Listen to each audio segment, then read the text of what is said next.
चाहे अग्नि बन जाए ज्वाला, करे कोप चाहे धरती अंबर, करेंगे जन जन की रक्षा हम, चाहे चलना हो अंगारों पर। हम रक्षक हैं जीवन के, सेवा है धर्म हमारा, अग्निशमन कर्तव्य हमें है प्राणों से प्यारा। चाहे अग्नि बन जाए ज्वाला, करे कोप चाहे धरती अंबर, करेंगे जन जन की रक्षा हम, चाहे चलना हो अंगारों पर।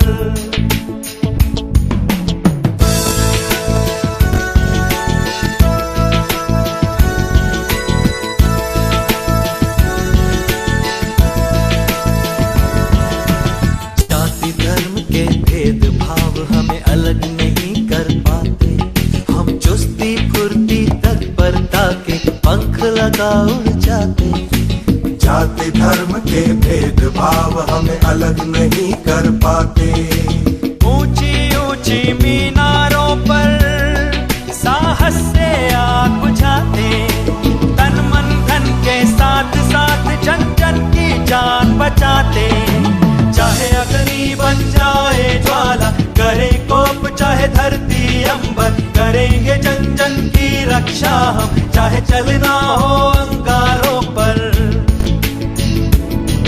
हम रक्षक हैं जीवन के, सेवा है धर्म हमारा, अग्निशमन कर्तव्य हमें है प्राणों से प्यारा।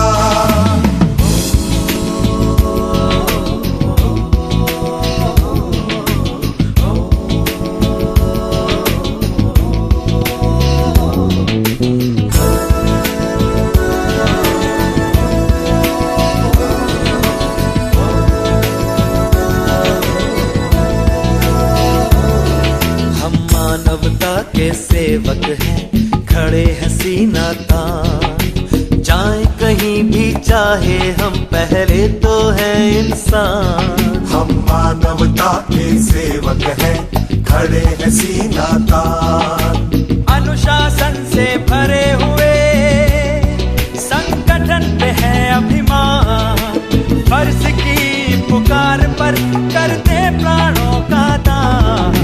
चाहे अग्नि बन जाए ज्वाला, करे कोप चाहे धरती अंबर, करेंगे जन जन की रक्षा हम, चाहे चलना हो अंगारों पर।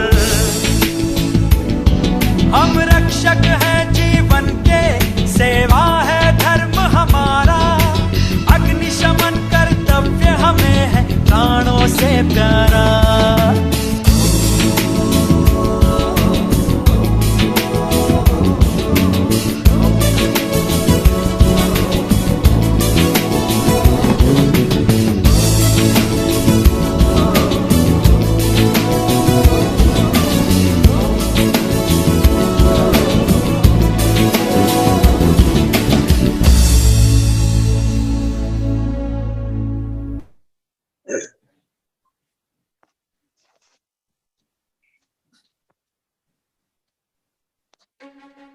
Time is ticking. Have you ever thought how safe your home or building is? Have you seen a fire extinguisher being used? Have you ever attended a fire drill? Do you even know if your building has a valid no objection certificate? Are you aware of the local fire laws? And did you know that every year around 25,000 people die in India due to fire incidents? It means that on an average around 60 people die every day in fire accidents. Did you know that every fifth fire death in the world occurs in India? Do you know that in India there are around 680 fire emergency calls every day? Do you know that most of the fire accidents are caused due to ignorance? It is not surprising you didn't, because we tend to think that fire incidents take place far from where we are till one day, without any warning, we just could be in the midst of grave danger. It is for this reason that we need to sensitize and create awareness, which can be achieved only through education and social activism. And the time for that is now. Need we say that your participation is of paramount importance? Well, we guess not. So what can we do to make ourselves and our country safe?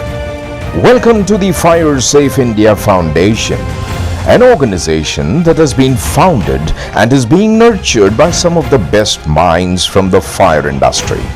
These brilliant visionaries have taken up the Herculean task of making not just you and your family safe, but in the process transform our country to be a fire-safe nation.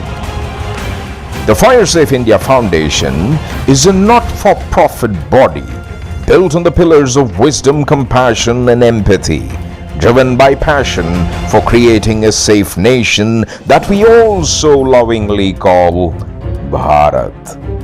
Our vision is to draw strength from our learnings, develop programs to cater to the masses, imbibe in them a sense of awareness, commit them to learn, share and care for their fellow citizens through the channels of brotherhood that we create to transform our country into a fire-safe nation. And our mission, ladies and gentlemen, is to safeguard and improve the quality of life of our citizens through fire prevention and protection. Sensitize authorities and our fellow citizens about the risks of fire by adopting various channels of communication and social media. Advocate compliance of fire safety and strictly adopt building codes for fire-safe occupancy of public and private premises through social activism. Create mass awareness through education. Award and reward acts of courage and rescue by firefighters and general public during fire incidents. And this, ladies and gentlemen, is the FSIF India Foundation, a first of its kind organization created for the citizens to empower all to be fire safe. A better future can be created if all of us join together to make a change. Inviting you to become a member and be a part of this organization. It is our pleasure to introduce to you our chairman and the advisory board of some of the best names in the country. These names in themselves are a stamp of recognition and prelude to the success the FSIF India Foundation will receive. Our chairman is Mr. M.V. Deshmukh, former fire advisor and director of Maharashtra Fire Services and President, National Association of Fire Officers. And this, ladies and gentlemen, comprises of the advisory board of the FSIF India Foundation. For more information and also to sign up for a Fire Safe Bharat, do log on to www.firesafeindia.org. Change begins with you.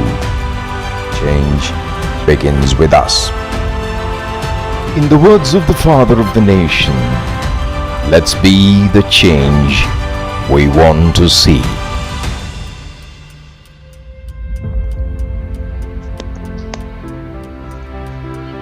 Is not imagining a figure of light, but making the darkness conscious.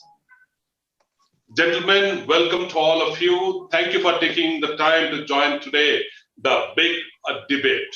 My name is Dominic, advisor to FSIF, past president and founder of Fire and Security of India, and founder and chairman of programs and events of Forum of Critical Utility Services. Since COVID affected all of us, we are continuously enlightening the minds and people across India with knowledge. Till date, we have engaged over 23,000 people on various subjects. Let's pause for a moment. So we have a very good audience today. Do you think fire in Andhra is different from Gujarat? Do you think fire can differentiate the rich and the poor? And different type of building? No. So, what is the big debate about? Several states in our country are reported to be either diluting or violating the fire safety requirements stipulated in the National Building Code and the IS standard, which can be endanger the safety of occupants and the first responders to carry out fire and rescue operations. How will this retrograde steps put the brake on our goal of becoming Surakshit or resilient Bharat? So without much delay, let me introduce the best of mind and best of experts on the subject who are the pillar of standards and codes of India. I would like to introduce the panelist whom I am seeing on the right side of the screen. He is advocate, never addressed him as an advocate, M.B. Deshmukh. So I would like this opportunity to call him as an advocate, M.B. Deshmukh. Chairman of FSIF, former Director, Maharashtra Fire Service. Deshmukh sir is a fire professional since 39 years. Active firefighting operation for 20 years in the industrial belt. He has handled HR, security, IT departments of MIDC and government of Maharashtra over 15 years. He has been the advisor and director of Maharashtra Fire Services. During his term, he introduced the Maharashtra Fire Prevention and Life Safety Measure Act in 2006. This act received the assessment of President on the 27th of January 2007 and first published in the Maharashtra Gazette on 5th of February 2007. His passion is to drive Mission Fire Safe India. We have next speaker, Sri V. Suresh, the President of Focus, Vice Chairman of National Building Code, past Chairman of IGBC. The civil engineer from Anna University with experience over 56 years in housing, urban development, infrastructure and real estate sector and sustainable development. He was the former CMD of HUDCO. With all-round growth in housing, innovative infrastructure development, use of appropriate technology applications in the built environment. Former chairman, as I said, IGBC, and is actively involved in bringing in all different type of people in the critical services. So currently he is holding the presidentship in Focus. It's a wonderful body, and I'm proud to say FSIF playing an important role in Focus.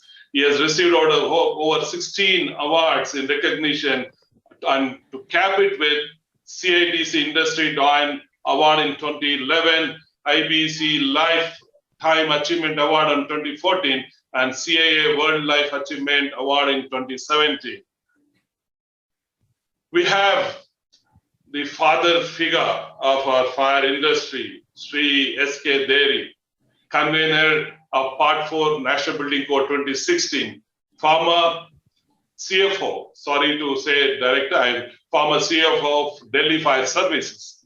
Started his career in the fire service in 1958, before I was born. Most of us were not born during that time, and he retired in 2001. From 1972 to 1984, worked as CFO in Himachal Pradesh, and then the CFO of Delhi Fire Service from 1984 to 2001. Former President of Institution of Fire Engineers, currently the Commander of National Building Code, Part 4 of Bureau of Indian Standard. Member of High-Level Committee of Godhra Fire Expert appointed by the Government of India. Worked as a fire expert for formulation of new building bylaws for Municipal Corporation of New Delhi in 2005. He has received 3 important awards, that is Lifetime Achievement Award by FSAI, Institute of Fire Engineers and Fire Protection Association of India. We have the gentleman Sri Santosh Warik, the Director of Maharashtra Fire. He always said yes to any of our webinar, and I welcome him. Fire advisor at MIDC and Fire Service Director of Maharashtra Fire. He has 29 years of experience in the field of fire prevention and protection. He has served on various positions in MIDC Fire Services. Science graduate, an engineer from National Fire Service College, Nagpur, and has completed his MBA in finance and is also a law graduate. He has got expertise in firefighting in various occupancies and implementation of fire preventions and life safety measures as per National Building Codes of India. He has successfully handled various industrial projects, special townships, SEZ and IT parks in Maharashtra.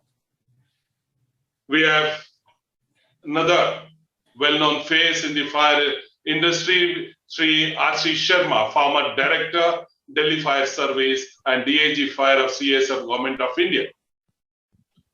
He is an expert in disaster management, an MBA graduate in disaster management from IP University, New Delhi, and passed the exams of Institution of Fire Engineers of UK, engineers in UK and MI Fire. He was the first director of Delhi Fire Services and DAG Fire of CSF, Ministry of Home Affairs. Trained professional from National Fire Service College, he served with Steel Plant Fire Service of Bokaro, Bihar, and worked as a fire officer with Delhi Electricity Supply Undertaking, Indian Oil Corporation, and Hindustan Aeronautical Limited of Bangalore. Presently visiting faculty for institute like GGS Indraprastha University, Delhi, Haryana Institute of Public Administration, Gurgaon, NIDM, Delhi, Administrative Training Institute of Nainital, National Institute of Forensic Science, Rohini, Delhi, and National Fire Service College, Nagpur. We have the last speaker for the day, Sri Ishwaraya. He is a fire protection consultant. He has over 35 years of experience and worked in most of the corporate world in India, and currently acting as a consultant for select projects across the country.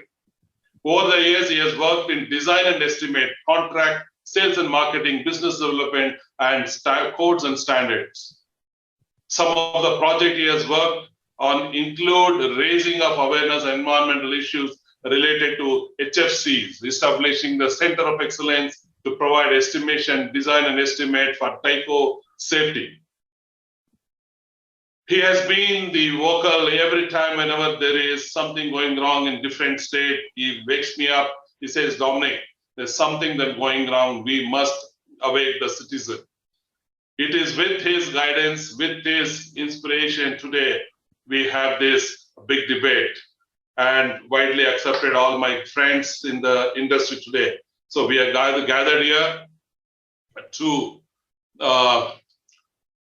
understand what is happening in the country. As I said, the fire is the same whether it is Mumbai, Delhi, or Bangalore.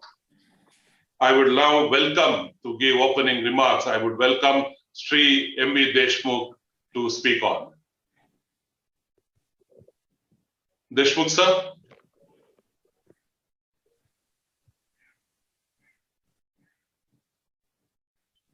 Is he there?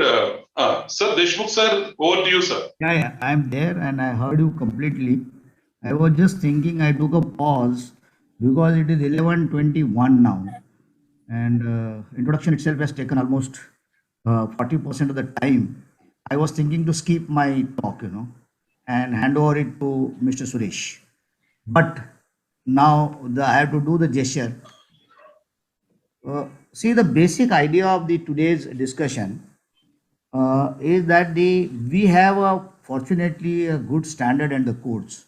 The National Building Code is a reasonably good document, and every document, including the Constitution of India, is likely to have some deficiencies with the pace of time. And that time it must be very good in 1950, but with the pace of time it has been frequently amended, and so is the National Building Code also being amended. But with whatever the corresponding changes, those are required by the local fire authority, because the fire authorities or the fire services being the state subject as per the constitution, they may do so. They have a liberty to do so. But can this code or the standard can be the backbone? Can this be the sacrosanct document? And if there are some deficiencies of the document, can we adopt now? We got good number of professionals in the field and many good consultants. By accrediting them under some charter of the state or any other charter, can they be held responsible for the performance based fire safety as well? But since we are a developing economy, there are limitations to have such experts with us to have the performance based safety standards. But when we talk about the performance base, I see the global picture. The performance based, while they prescribe, they always take the basic document as their country's code or the national code or whatever the standard they have adopted. So can we keep that in the backdrop? And maybe there is some logical, objective oriented reasoning, not subjective oriented reasoning, and maybe some corresponding changes are done by the local authority is well acceptable. For say the bigger state, like we take an example of United States of America, they have 50 states across the nation. And fortunately, the states are geometrically cut, not like India as per the languages and all those. So the maps are very straightforward. And almost 30 plus states, they have adopted the NFPA as a standard. 20 states or 19 states, if I am not mistaken, they have done corresponding changes to the NFPA for their local needs, and they have done that. So there is some legal instrument which can pass through the test of law, the law of land, I can say, and on which the structure can be established. There are many experts on this panel and across the nation, and though Dominic said that few we are here are the pillar of the organization or the pillar of the nation, no. There are much more stronger pillars across amongst my colleagues and the practicing professionals. So we have to come together and we have to convince the society at large that can something be diluted to an extent that there is absolutely, we bring it to the the electric vehicle to the bullock cart. Are we going that backward?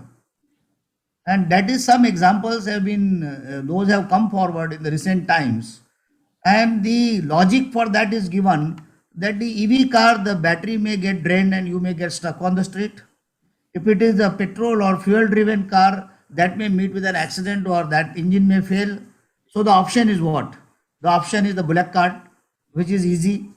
You have something to graze around the street and you don't have much maintenance, so you can we go that backward evolution kind of a process? It is a question that is being discussed in one of the important meetings of the National Building Code, where Mr. R.C. Sharma, Mr. Warik, Mr. V. Suresh, we all were there. And unfortunately, we missed on that day because of some personal contingencies of Dheri sir. So let us not single out any particular state. Let us not single out one particular agenda. Can we do some kind of advocacy? I'm not an advocate. Dominic was trying to say that the advocacy of the profession, advocacy of the subject in that context. So can we do some sort of advocacy before the different forums, pan India and before the national government, that there has to be some sacrosanct code? And it has been, time and again, it has been proved. You take the case of the Upahar, that Dheri sir and R.C. Sharma sir will be able to speak on that. You take the case of Kumbakonam. There are many case laws, established substantive laws in this country, where they have always taken a cross reference of the National Building Code. And if this happens, naturally the dynamic process of amendment or revision of this code also will happen. Because the code is taken lightly, code is not strictly followed by the most of the states, naturally the apathy or the drive to amend it at that frequent pace. People ask me sometimes, NFPA 101 is almost amended on alternative year on a yearly basis. Why NBC is not amended for last 10 years and now the new NBC for?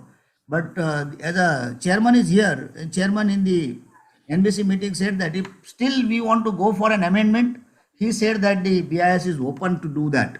But the motivation required for the panelists or the people, those are working on the core committees of the National Building Code and its parts thereof, they also require some motivation that yes, we have evolved something with the consensus, with the consultation, with the collaborative, inclusive approach, and this has to be implemented. But there is no apathy or there is a negligence on part of implementation of the National Building Code and the different standards prescribed under it. Then naturally the motivation to BIS also is lacking. So with this top-down and bottoms-up approach and the lateral integration, can we think of having the National Building Code as a benchmark document based on the so many case laws, based on the so many guidelines issued by the Government of India and the respective states, so that the dilution to this code can be prevented? So these are my absolutely straightforward views, and with due respect to all the senior panelists on the panel, I take a privilege to welcome them. And without taking much of time between these great panelists and the audience, I just say thank you so much. And we'll debate and we'll discuss during the process. Thank you so much. Over to Suresh sir. Suresh sir. Suresh sir, after Suresh sir, Deri sir will speak. After so Deri sir, Mr. Warik can, Sharma ji can take over, Mr. Warik can take over, then Ishwar can have his independent third party views, and then we can have deliberation, we can take questions from the audience, and we can draw some consensus at the end of the day. Please, Thank you. Suresh.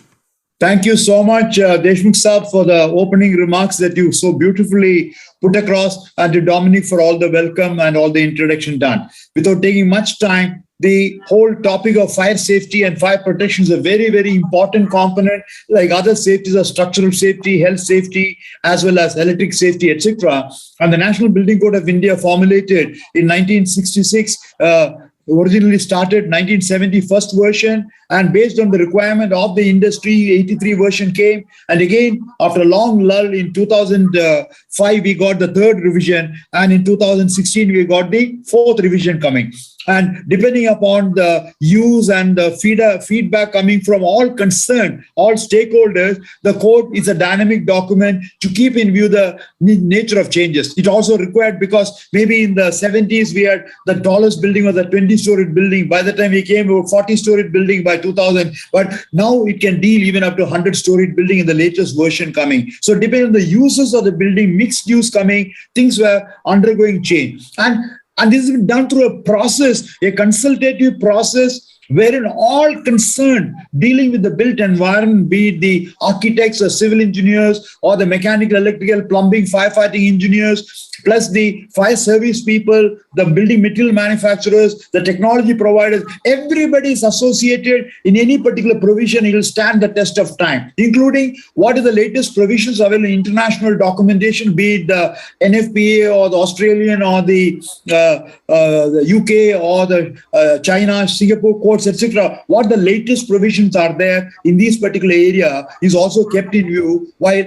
any Indian standard is formulated. It goes through a process on the particular thing. At the end of it, being a democratic body there, it is not a mandatory document, it's a recommendatory document, and each one of the state fire service or implementing agency or consultant use this document as the guiding document, and they can either adopt it or adapt it with such local variation as may require, provided that variation that you think of, you will be able to prove that it's a good variation that's done over there. So that particular provision is like, for example, the American one about the 50 odd states, 30 already done directly, others done. I do remember after the initiative done by Deshmukh Saab with the Fire Prevention Act coming from each state coming over there, National Building Code has been indicated as the guiding document in each one of those particular area. So the mandatory status came because of the provisions coming in the Act and the building regulation, the NBC was mentioned there. So also the Standing Fire Advisory Committee, highest body under the Ministry of Home Affairs for the Fire Advisor's Office, have also identified the National Building Code as a benchmark document to be adopted by everybody. So it's an important component. But in spite of that, due to various pressures coming at locally, either the builders lobby or real estate developers lobby or hospitality industry, hotel or the hospital industry, etc., pressure too comes on the local authorities to make some changes. So I don't want to name the states, but very briefly, within the limited time given of 5 minutes, I would like to indicate some states have decided to bring in, for example, the height of the hospital building. With great difficulty, we increased 30 to 45 meters, but the top 15 meters to be used for non-critical use. But some states think that they are smarter. They decide to go at 60 meters, at 80 meters. It is at their risk. the risk of the patients and the hospital people. They have done that. In certain case, any building more than 15 meters, we require the compliance to fire. Some people think they can make it 17 meters, 80 meters, etc., etc. In Mercantile building, the height of the buildings are already identified, but some states say that I will do the Mercantile up to 15, but on top of the Mercantile building, I'll put other uses coming on that. So therefore, a violation coming. Now, large number of such particular clauses are coming. And recently, as again, your standard fire protection system, which is there to take care of all type of situation based on international practices, national comfort, and the reliability, very, very important, reliability with less distinct to human element in intervention. We got the code come, which is very successfully being implemented there. There are new initiatives to change that to an inferior one. Like, for example, very rightly articulated by Deshmukh Sahab, to bring it down from EV car or a car down to a Bulla cart, a very inferior option which can, under no sense of imagination, come anywhere near what the real alternate required, be it a wet riser or a dry riser or a sprinkler system or whatever, which are all proved there. The world over, it's already recognized there, to have a very, very inferior option coming. So what I'm trying to say is that each of the state in their own wisdom, the fire sales department or the public works department, decide to do a certain amount of change, which happens to be, according to my assessment, some amount of dilution, which is not good, because economy and cost saving cannot be done at the cost of safety of life. Derisa will indicate what is the cost of life involved in the particular thing, and he will indicate what, under no circumstances can the fire safety requirements be compromised at any level for the safety issues to be ensured, because the value of a life and property cannot be assessed for with the some amount of a few rupees to be saved in one inferior alternative. Alternatives are okay. Lot of emerging technologies are coming. That is why the building code is a dynamic document. After the 2016 version, sir, the code has under continuous review over there, and the very fact that it is already have the mandatory way in which the implementation is taking place in every state over there, people start reading it line by line, applying it line by line. We have about 200 pages of comments coming to improve the document, not reduce the one, make further new technologies we brought in there. And under the distinguished leadership of Deri Saab, who is the chairman for the panel on fire protection, they are already under review in the last few years' time. Working groups have been identified to deal with that. I'm sure Derisa will open out more on that. So this particular thing is already there. It's not that the people within the Bureau of Indian Standard and the process of the NBC are silent on it. So any interesting suggestion, anything new intervention will always be done, will be absorbed. So my closing suggestion is that provisions are there. If anybody wants to make any particular major changes, if required emergency, even emergency can happen. For example, in the electrical installation document, we brought out some little, even in the fire protection document of metro-related one, we did a immediate intervention based on the requirement of all the 13 metro stations, and we have brought the amendment under the same panel under Derisa. The already amendment is also brought out over there. So that's a response to which the committee can be coming on that. So I would like to close by saying that no problem.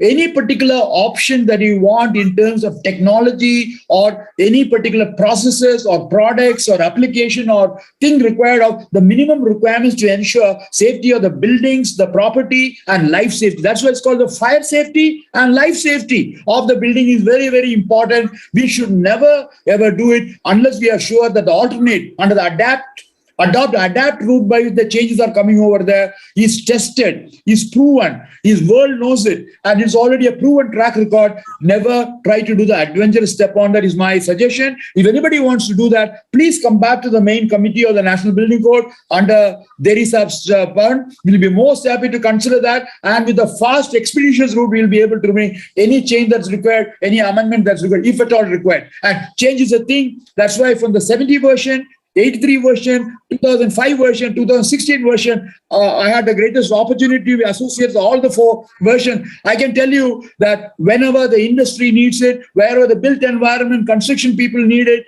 fire technology latest has come over there, we were the first one to capture the latest provisions and put it in the code over there. We will not be found wanting on that. And therefore, the only care that should be done is what he has said, Deshmukh Sahab rightly said on that, never play with fire.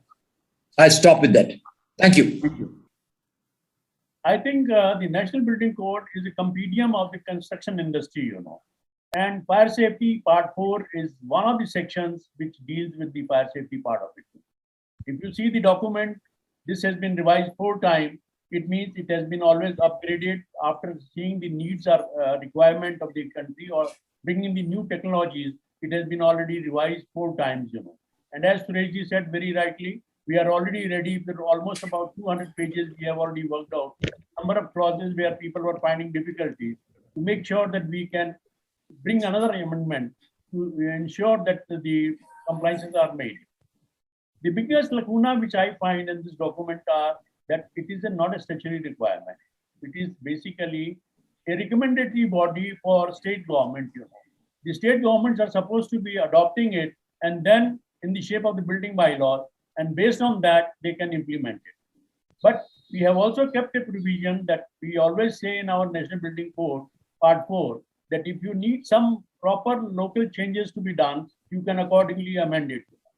But I think in this entire effort, what has been done in the last meeting, which was held by the Director of Fire Service Andhra Pradesh with the core committee, which was constituted overnight, for satisfying them. But I think if you see the minutes of the committee, the people are not open for any sort of discussions. Whatever they have formulated, they are firm that they will implement that only. They will not change it.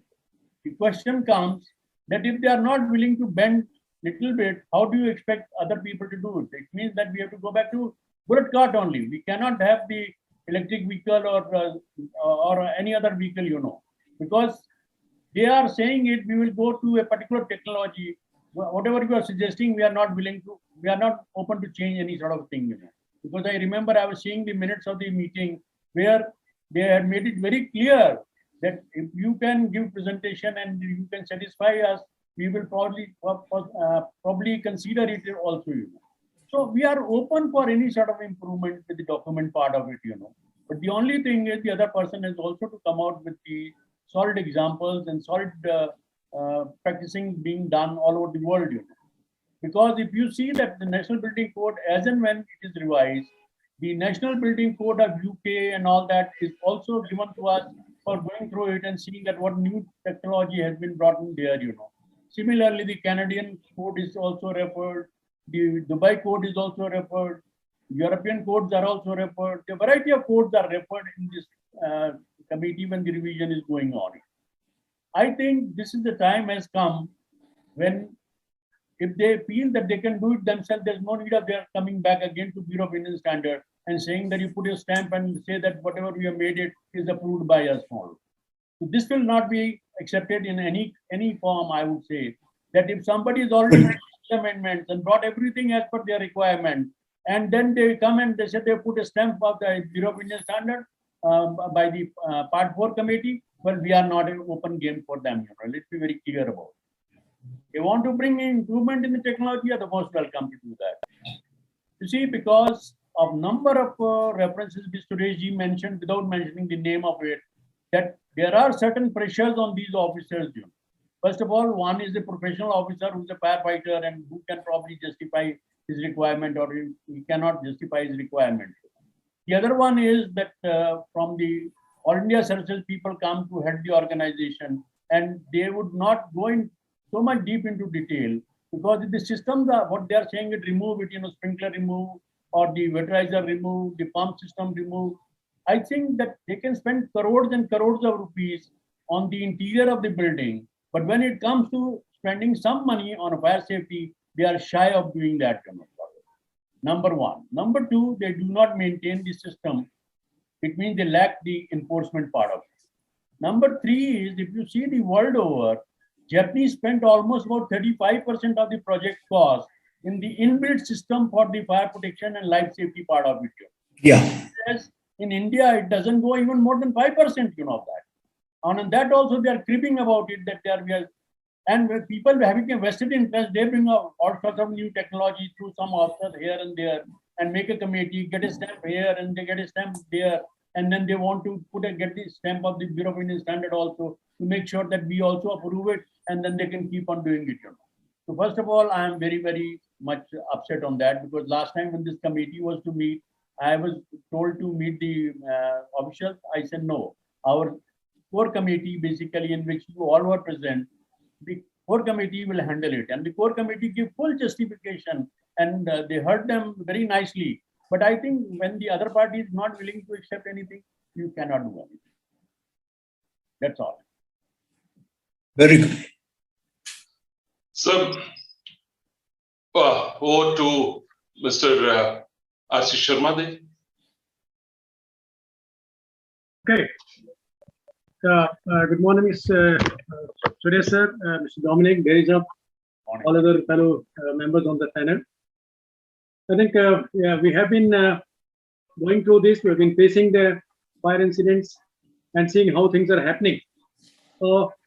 As and when we try to do something, make a change, I think that is based on either on our experience or maybe that the tests carried out or maybe R&D carried out anywhere. So that's what we have been having our own experience, all of us. Just because time limit is there, I'd like to share only my, which I feel is more important is, Suresh sir mentioned two things, fire safety and life safety. Fire safety, we are providing the facilities in the building, NBC is there, recommendations are there. And it may be different that in certain places we are doing it in a much better way, somewhere we are lacking, somewhere things are changed because of internal other laws being modified, definition of high rise is changed, so there naturally everything changes there. It's a different issue. But what I feel is that during my experience I've seen, and almost all of us have seen that the fire safety is taken care when we design a building properly, and we provide all the facilities and built-in means of escape and firefighting, whatever is required on that. For that, rules are there and regulations are there, NBC is there. Fire prevention is another thing which was added into the NBC also, that we see that things are prevented before they happen. I mean, we can reduce the way the passive measures or whatever we take care. So passive, they will reduce the cause of fire itself. So there's one way to do it. But then life safety is something which I feel is, when we look back, almost all the fire incidents, starting from our Upar cinema, I was there, Derisa was there. We had in Siddharth Hotel fire in Delhi. We had AMRI hospital fire in Calcutta.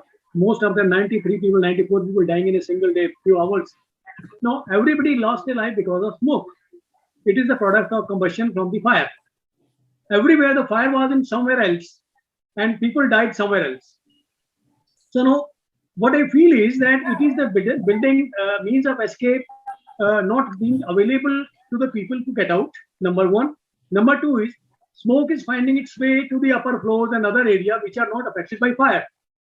So now we talk about firefighting part of it. That is, I give much more preference to this first part. That is the building design to see that if there is a fire, the smoke and fire doesn't spread to rest of the building, number one. And smoke is not able to, I mean, that causes everything, because people are killed because they inhale the smoke, they can't see anything, they're scared of life and they can't get out. So this is the thing, smoke spreading to the rest of the building. So can we really do that? Have we done enough to really take care of this? What even the NBC we talk about, it says something. With compartmentation is there, we have got air conditioning, separate AC, handling of those things. We are catering to the requirement of the smoke management to that extent, facilities. But is it being done? Now, on the top of it, if we are leaving this part to this, maybe your CFD calculation, performance-based design, I'm sure I can accept it, and that all the fire service people, we are not that much qualified to really, wherever we had some own experience and we came through these things, we learned little more than others, but we are not really expert in just accepting something on a performance-based design. Architect or some specialist, some other people, consultants, they suggest this is the CFD calculation is done, this is okay. And we end up in accepting it as it is. I'm a little apprehensive about it. As Mr. Suresh sir mentioned that, and this Delhi Metro and all that, the specifications, safety and all that, we have brought it onto NBC, and except is added to that. And while seeing this particular aspect I'm talking about, smoke management, whatever was built as per the design did not work. And we said, by apparently we could make out it's not going to work. Then they said, sir, okay, no, it was not for smoke venting management, it is just for cooling operations of that area, because it is in the engineering area. So it's okay. But only thing is, we we have to give really, when we talk about life safety, I feel much more is required to be done on the smoke venting arrangement, automatic, manual, whatever way it is. It may be natural or whatever mechanized. This is the very much required. And we mentioned about Ubhar also. I think we have, when we talk about high-rise building, then we talk about these things. But I think low-rise buildings are equally important. This aspect of compartmentation and smoke venting is very much important. Saving the staircases. We had some 30-odd people dying in a factory, 2-3 story factory in I think it was in Bhavana, the industrial area, some few years back. No, everybody died there because single staircase and things are happening at ground level and they are going to upper floor. So this is what my idea to, when we talk about life safety and fire safety, and the codes are there, they're good enough. Everybody has said it and we accept it. All over the world, they say that they are, good work is done. But its implementation, and especially towards the smoke venting, smoke management, so that people are not killed and they can get out on their own without the assistance of the fire department. Because that assistance may be available little late when it is too late for them. So then it will be not really useful. So this is like a few things I would like to just say that. And thank you very much for giving me this opportunity to be a part of this discussion. Thank you. Thank you, sir. Thank you. Over to Santosh Warik, sir. Good morning to all panelists and the members attending this webinar. National Building Code, it is part 4 specifically divided into 3 parts. Life safety, as already discussed, related to travel distance, the occupant load, and the width of the staircases, passages, the compartmentation part of it, the pressurization of staircases, the location of staircases, which are more important from the life safety of the occupant point of view. Then the fire prevention and protection part, which is specified. And with respect to the fire protection as such, the table 7 have the provisions right from fire extinguishers, wet risers, downcomers, sprinkler, manual call points, a number of pumps at ground level, terrace level, that is specified. So fire, we have to consider right from the ignition point to its status up to the decade, how it grows. Depending upon that, the provisions are made in table 7 specifically. That is right. If the initial stage, we can handle it with the extinguisher. So provision of extinguishers, then the hose reel hose with minimum water, we can control the fire.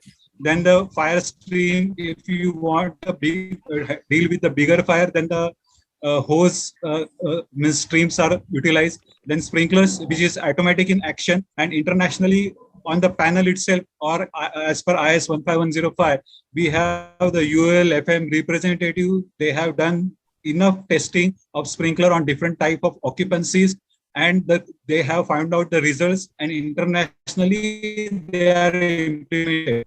So our provisions, what we have made as far as fire protection is concerned, they are all time tested. So no one can challenge it, or if somebody challenge it, we have the sufficient data to prove that these systems are recommended with all scientific backgrounds, and they are proven ones. So I think as a holistically, all discipline, right from the architect, developers or electrical ones, lifts, and the fire professionals, if they do their work properly as per the standard, as per the code, then definitely we can provide a good, safe envelope, building envelope for working or for the residing one. So as far as the fire protection provisions of National Building Code Part 4 are concerned, they are sufficient enough. As far as high-rise buildings are concerned, firemen, they are human beings, they are not the Superman. They have to utilize the lift for reaching to the upper floors. The fire tower provision made in the National Building Code is very well provision, which with the pressurization, we can utilize the lifts provided in the fire tower or firefighting shaft and can reach on upper floor in the minimum time, and we can carry out guided evacuation of the occupant in case of extreme emergency. So I think all these provisions are really good, and they have to be, whatever the systems are there, but one has to ensure that they should be, integrated has to ensure that the system should be as per the relevant Indian standard. so that, and they should be maintained properly. Whatever the incidences happening, they are happening due to the negligence. And in that case, we are observing that the system provided, maybe sprinklers, hydrant, pumps are not working. So these are the practical difficulties, maintenance difficulties. So every citizen has to take a call. We have to make the awareness to the people so that the system should be workable, and in given real time, they should work. So that is the crucial point as far as the fire and life safety in the building is concerned. Thank you very much for giving me opportunity. Thank you, sir. Over to Ishwaraya. I have a small request to Mr. Ishwaraya. Most of us, we know the provisions of the National Building Code and the bylaws and its advantages, deficiencies, efficiencies, everything. Now, you being the last speaker for the day for the opening panel, I will request you to focus the specific case study which you have done for any particular state which you may know. And the today's debate, we cannot digress. Our debate is, are we going 2 steps forward or 1 step backward, or 1 step forward and 2 steps backward? So agenda is to how do we do the advocacy of implementation of the National Building Code, its advantages and all we know. So most of previous 2 speakers have again highlighted those. It's very kind of them. So let us come to the debate agenda, please. You at the time of introducing, you did mention that I'm the third party here, so I take the liberty of advocating my views without fear or favor. And the gist of the whole debate, if I look at the flyer, it says flouting or diluting of rules by several states. In fact, we took a call on that, whether we should single out a particular state. So we decided, yes, let's say it's several states. And though, since I'm not a privy to what is happening in various states by virtue of my position as a Mumbaikar and based in as a consultant, probably the illustrious panelists will be able to throw more light on that. So I thought, let me put the focus on something startling that I noticed because it was in black and white and in the public domain as far as the AP Gazette notification is concerned. So I would like to set the tone by mentioning about what the 2 notifications are, because essentially the notification runs to 23 pages. The first the notification is relating to the downcomer and wet-riser, and the second one is relating to the sprinkler. So I will basically touch on these. I'll just need about a couple of minutes or maximum 3 minutes. And I thought probably if we take some of the pointers from this, which some may be valid, some may be totally harebrained. So we take some of the points that are relevant and then have this discussion so that, as you rightly said, we don't want to digress. We want to know what is the way moving forward. Otherwise, we can discuss this ad nauseum. We can discuss standards, but this is not a forum for discussing standards and codes. So it is looking at the mega picture, the helicopter view, if I may say so, and how an AHJ can flout with impunity is what is my concern as a third party, because if he said common man, so I take the liberty. I don't want to sound politically correct. So pardon me if I'm a bit tough on what I'm going to say. So notification 1 of this particular Gazette notification says decentralized fire safety system using plunger pumps, fire engine pumps as an alternative to conventional centralized downcomer wet-riser system in all types of structures and occupancies. And it further justifies the superiority of this decentralized system over the conventional centralized system based on testing and opinions of 5 experts, which includes 4 professors holding PhD degrees. So I am not going to go clause-wise because it's almost running to 23 pages. So I'm just taking the gist of some of the observations or some of the criticisms made of systems, centralized systems. Now, it is also envisaged in the notification that these pumps can be fixed into a mobile frame and can be carried from building to building or floor to floor, just like a suitcase on wheels. I like that tagline, as they don't weigh more than 15 kilograms. And point 7 of the notification, one of the justification given for this is it says it examines the hardships and practical problems arising on account of using these conventional systems, meaning the downcomer and the wet riser, which is what the first notification is all about, in all types of buildings with examples of accidents. Now, notification 2 states that conventional sprinkler systems are typically intended to protect structures, not building contents or the ongoing operations of the business inside a building, resulting again in hardships and practical difficulties, again with examples running to 3 or 4 pages, just like what was given in the first notification. So in lieu of conventional sprinkler system, I couldn't hold myself. The notification advocates 6 alternative technologies to conventional sprinkler system in all types of structures and occupancies. Again, I forgot to mention that structures and occupancies he's talking about is buildings more than 15 meters height for commercial and business purpose, 18 meters and above height for residential purpose, and buildings of public congregation like schools, cinema halls, function halls, religious places, which are more than 500 square meter in plot area or 6 meters and above in height. So this particular thing holds for both the notification. Now, the alternatives proposed are temperature and heat sensor connected to hooters, which is that detection system, condensed aerosol fire suppression, carbon dioxide systems, dry chemical suppression systems, clean agent, and nitrogen suppression system. So both the notifications challenge established practices as per the National Building Code, IS standards, and several state fire and life safety acts, and raises question about the primary role of the AHJ. And when I say AHJ, is authority having jurisdiction, meaning could be the DG, could be the CFO, etc. So that's the moot point. So I would like to set the tone with that. If you want me to still further elaborate, I can probably add in a couple of things to specifically discuss, or maybe we can take it up whether decentralized plunger pump is an acceptable alternative, and if not, why. Just let's take an example of a high-rise fire. It is important to remember that there is no one. Mr. Ishwar, you can comfortably take 4 or 5 minutes more, because you are really giving a better insight of the latest case study that you possess. And parallelly, I will request Mr. Dominic that I understand the BIS representative, Mr. Arun Kumar, is also in the part of the participants.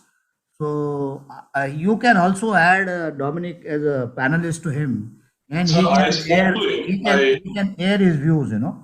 Yeah, okay. Go ahead, Mr. Ishwar, please go ahead. Yeah. So I will take just a couple of these alternatives so that we can examine, and then it can, because the worry is, I remember inviting Mr. Suresh Saab way back probably in 2004 or 5, I don't remember the exact year.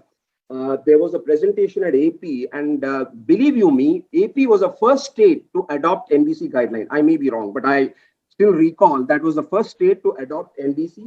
I think it was a 2005, not of course a 2016. So that's why it, and of course you have a lot of multinational companies out there in both probably Telangana and AP. So such a step, I was just worried, how can an IPS person, because the model fire service bill very clearly states, I thought probably let me also make a mention about that. Chapter 2 of the model bill to provide for maintenance of a fire and emergency service for the state states that state government shall appoint a fire officer or a person, I quote, with experience, domain knowledge, and credible accomplishments in the field to be the director, who shall exercise such powers and perform such duties and other functions as are specified by or under the Act. So it amazes me, how could an AHJ, who is an IPS and who is just come into the fire field recently, can like John Wayne come and say, okay, I decree that this will be removed and you're going to have this. So that is a one moot point we need to discuss, because it's something which can have repercussions probably in other states if it is left unaddressed. Now, coming to this specific couple of issues, which I thought it might be appropriate. Now, the experts have reviewed it. They would have just tested the equipment as an apparatus. I don't want to cast aspersions of them, but probably they are not the people who are the firefighters, because most firefighters, and I'm not one of them, are well trained in suitable techniques for firefighting in the vast majority of fires they attend. They graduate from the Fire Services College, and they are trained in practical firemanship to understand the qualities of a fireman, his important duties at the fire station and ground, and must undergo, most importantly, oral and practical training covering method of entry, rescue, room searching, working in darkness and in thick smoke line signals, and what nozzles to use for what type of fire, whether it will be smooth bore, combination, straight bore, whether it will be a direct attack or whether it will be an indirect attack. So an untrained neophyte, right, trying to carry a plunger pump, suitcase on wheels from floor to floor to tackle a post-flashover fire incident will be walking unprepared into a deadly inferno and also endangering the lives of responders and the occupants. So this is my submission on that. Are the alternatives for the sprinkler system feasible and effective? Fire sprinklers do an excellent job of containing fires and saving lives.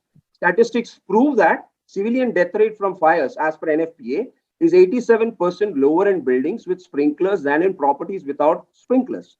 And sprinklers installed as per IS 15105, yes, it was in a very primitive state. I mean, I'll take the liberty of saying, but it has improved now, the July one, because especially when it came to the warehouses and all, they wouldn't allow you to go even beyond K115. And now you have orifice going right up to 200 and 300. So that's a good move. And the codes are now fairly robust, I would say, basically extracted from EN 12845 and ISO. And all the alternatives now suggested in the Gazette notification are essentially for extinguishing fires in special hazard applications. So for the benefit of the attendees, what is a special hazard? They are those that are not appropriate for automatic sprinkler protection, either due to the hazard itself or the contents that are being protected. The alternatives, aerosol, dry chemical, CO2, N2 flooding, clean agent, are typically used where water damage cannot be tolerated, such as, like, say, electronics, server rooms, semiconductor manufacturing facilities. But however, we need to understand that you need to address pressure relief venting, compensation for leakage through openings. They need to be addressed to many of the alternative systems and also require specialist contractors. Further, none of these alternatives are a perpetual kind of thing, if I may say so, for applying it to the fire. All of them are single shot systems and will not suppress a fire if there is a reflash. So how come these alternatives have been proposed? Now, one last thing is about, there is a germ of truth in what he says. Let's give the devil's view. It says that hardships and practical difficulties, namely corrosion, water quality, and maintenance, as a reason for advocating these alternatives. So I think these are the things that we need to address and what needs to be done. So my views on that. Let's examine maintenance. There is no substitute for periodic ITM, inspection, testing, and maintenance. In fact, a sprinkler system fails. The most frequent reason, 65%, is that the system was turned off prior to the fire. And these are, again, findings of august bodies like NFPA. Other reasons include manual intervention that defeated the system, 16%, and maintenance issues, 7%. Probably I would like to up that figure, because what I have seen is almost about 30% of the systems don't work because of inappropriate maintenance, even in the first world country. Let us not single out our country, an inappropriate system for the type of the fire.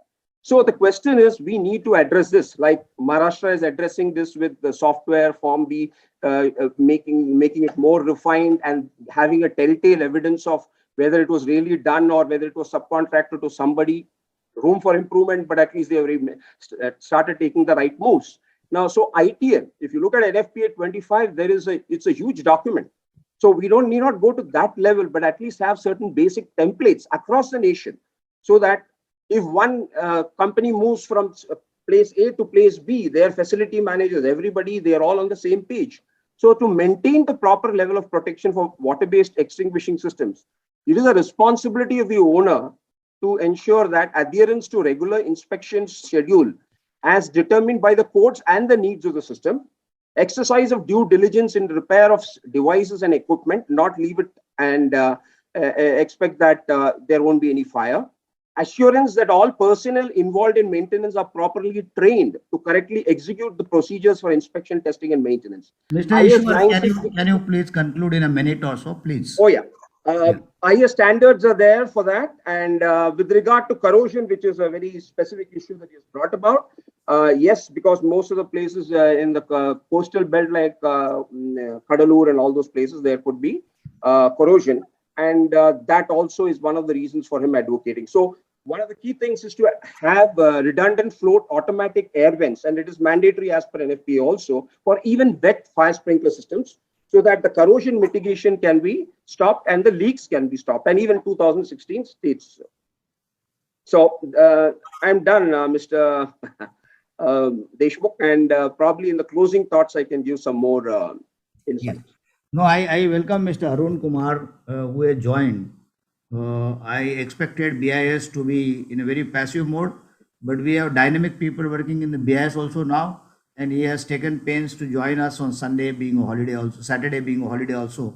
So, Mr. Arun Kumar, you have been instrumental in bringing up this codes and standard on behalf of the BIS, and your work and the hardship is immense in your contribution, including that of Mr. Sanjay Pant as well, and your entire team rather. So, could you air your views, especially particularly in the light of this Andhra Pradesh notification? And after that, we will open the debate. First of all, thank you very much for roping me in as a special invitee for this particular session. Well, from BIS, I need not say particularly for any state, but having made a pointed question to me, I should say that first of all, let me tell you India-wise. India is signatory to the Sendai framework also, and we have been organizing disaster resilient infrastructure. Arun, sorry, the audio is very low. We can't able to hear. Can it be keep the mic a little closer? It is a laptop's inbuilt mic. I'll try to be loud. Okay, I'll try to be loud. Okay. Yeah, this is much better. I was mentioning that India is signatory to the Sendai framework, as well as India is part of a disaster resilient infrastructure scenario in the Southeast Asian country, which means the government of India has already been insisting that all new construction should happen as per the relevant Indian standards, so that disasters, when they happen in future, those should be as minimum as possible. For that reason, all our standards, be it with respect to earthquake engineering or cyclones or even fire, those are being periodically upgraded, and that is the reason we have got the standing sectional committees, technical committees and panels whose very eminent members and chairman and convener are also here in this very forum. Having said that, in case some builder or an owner is constructing based on some notification, what happens to number one, the insurance office in case of a mishap? Will that be given? Who is going to give that responsibility to that owner? In case some mishap happens, that so-and-so will be compensated also. Number two, now as already rightly mentioned, in the Bureau of Indian Standards, all the draft standards are being developed through a democratic process, and everybody is given a chance to showcase his or her inputs on the draft standards, and then based on all these suggestions which we receive, and to the extent possible, those are accommodated, because one needs to weigh in, do we have the capability in the country and what is the demand? Both have to go hand in hand. And periodically, once about 80% or 70% of the industry has reached that level, then any standard is elevated. That is the philosophy of standards. And that way speaking, I only wonder what is the feeling of, rightly mentioned by Mr. Ishwar Iyer, he is practicing, sitting from Maharashtra, but there could be others who are practicing for the state of so-and-so claimed at Andhra and Telangana. We received one specific comment also. One developer did a project in Telangana, he got his NOC, he said he's entirely replicating it in the other state. And he said he is having some difficulty in getting the NOC and he wanted our help. We told that we are not a party to that. We are only a developing agency, and the code is same for both. It is up to the relevant bodies to adopt it suitably, and then it is ultimately, as mentioned by the other speakers, it is the law of the land. So those who are writing the law, they should be very careful in writing it, because we as a technical document makers, we have made it in front of you and given it to you. Now you use it correctly. That is only submission as of now. Thank you. Dominic, small request to you that I think we have taken good time in discussing and giving highlights. So people always complain that you people take a lot of time, but you don't keep time for the question answer. So if the public demand, and there are a lot of experts and senior people in the participants, so let us extend our program by 15-20 minutes, so that there is our due justice to the participants. So with this, you can open up the question answer session. Yes, sir. We have almost 22 questions and a lot of questions in the chat. But however, I remind people here. Anonymous questions will not be taken because unless you don't put your name, we can't take it. So, however, there's a very important question from a consultant. Is asking, last year, Gujarat on 8 July has amended GFP and LSR 2016. Third schedule by removing industries from obtaining fire NOC, fire safety certificate. And till date, it's easy when and how it will be done in future. Industries are having high potential of fire explosion disaster. How our experts in this panel see this move and what is their comment on? Who will take up, sir? Can take that, Okay, anybody can take it. I can take up, not a problem. See, the industries do have a potential fire hazard.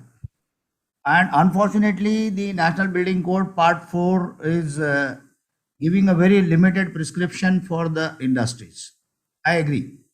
But there are many other relevant codes and standards, the IS codes and standards, which give an adequate provision and a prescription for the industrial fire hazards. It could be low, medium, or high hazard industries. And if the need be, the the authorities, they are adopting to even the international standards to protect the industries. So it is the regulators' initiative and the property developers' initiative to see that they create a safe industry and they minimize hazard. Now, question here is, the Gujarat state has decided to rely upon the Directorate of Industrial Safety and Health, and therefore they say that the NOC from the fire department is not required.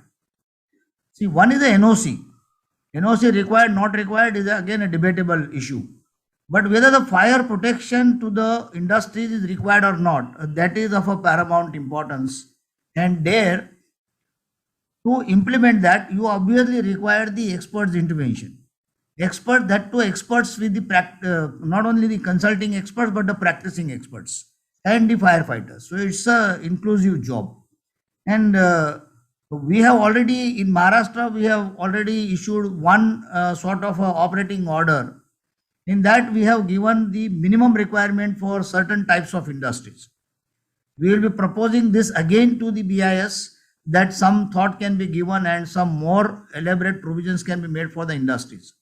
But tomorrow, if some state decides that there are many fires due to the electrical short circuits, so let us not obtain the fire NOC, just get the NOC or approval from the electrical authorities or the electrical experts. Will that serve the purpose? It is something like the ophthalmologist doing the ENT job and the ENT doing the ophthalmologist job. So that has to be prevented. We, as a Fire Safe India Foundation, we being a neutral body, we can make highlight this issue to the Gujarat government as well. And I will, of course, not me, I is a very bad word actually. So we together will have to reiterate this issue through the different platforms and the different columns. And we see that the Gujarat also takes the corrective measures. Now, the another sub question within that, Andhra may do so. Andhra has already done the entire mockery of the National Building Code. To be very blunt to say that. How it is done and all, most of the experts sitting here, they know. Now, the issue is, my worry is, this wild cat, if it comes out of the bag, it may spread to the other states. I will give you the example of my own state, where in Mumbai, we did a lot of compromises being an island city for the life safety part, and we have defined the high-rise building as 70 meter and 32 meter and NOC not required up to 32 meter and things like that. This was fine. The matter was contained into a particular island, 437 kilometers only out of the 9,08,010 square kilometer of the area of the Maharashtra state. But now today, there's a new animal has come that is called the UDCPR, Unified Development Control and Promotion Rules.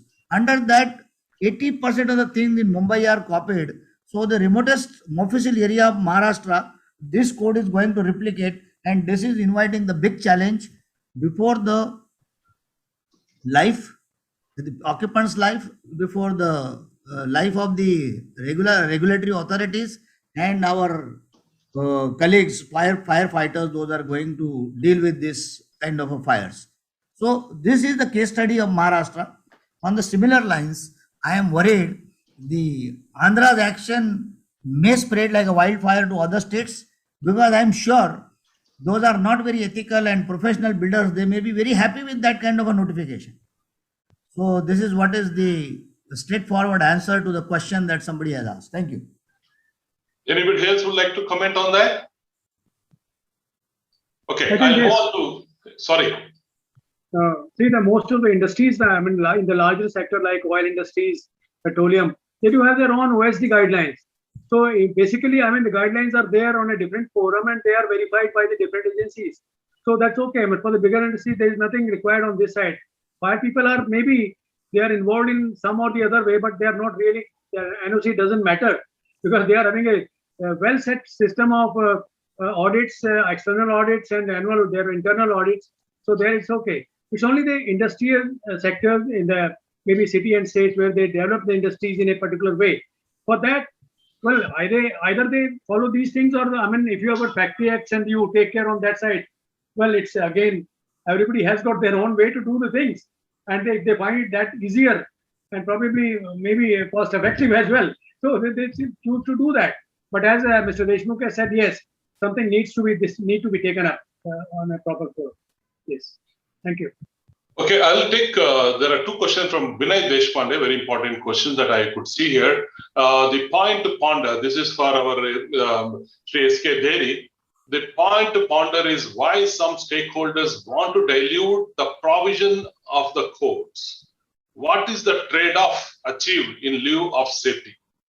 Second question to Mr. Suresh sir. Like green building body, as a rating system like platinum, gold, diamond rated green buildings, why can't we establish a fire rating system for the built environment in India, which should promote use of code? So over to Dheri sir for the question. First question, sir. First of all, let me make it very clear. Can you hear me? Yes, sir. Yes, sir. First of all, let me make it very clear that as regard the buildings violations are coming, and why people are bypassing all this is for either unauthorized construction or pleasing the political bosses to make sure that whatever they want, it will be provided to them. And this will be only done by the bureaucrat and it will not be done by any professional fire officer. Because if the professional fire officer does this sort of a job, his neck will be hanged, because if he gets trapped somewhere, he will be in difficulty. So normally these other bureaucrats who gets transferred after every 3 years, 2 years, they can dare to take a step and please the political bosses and get it done, the way that they like. Thank you, sir. What you're saying, it's a guideline, but state has the right to, dilute or violate. So that's what's it's happening. Sir, Suresh sir, you're on mute. Can you unmute, sir? Mr. Dominic. Yes, sir. Just 30 seconds. What I'm trying to say here is that one side, the state has a right to dilute. State has a right to do anything what they want. It is not like that. When they do something, it has to be within the frame of the law. And the principal legislation for the entire nation is the Constitution. The fundamental right of every citizen to the right to life. Can you dilute the right to life and issue some notification compromising all the provisions? There's a question here. So we will deliberate it later. Sir, Suresh sir, can you unmute? You are mute. Suresh sir, you are mute. You are mute. Sir, you are mute. Kindly unmute, sir. Suresh sir, kindly unmute.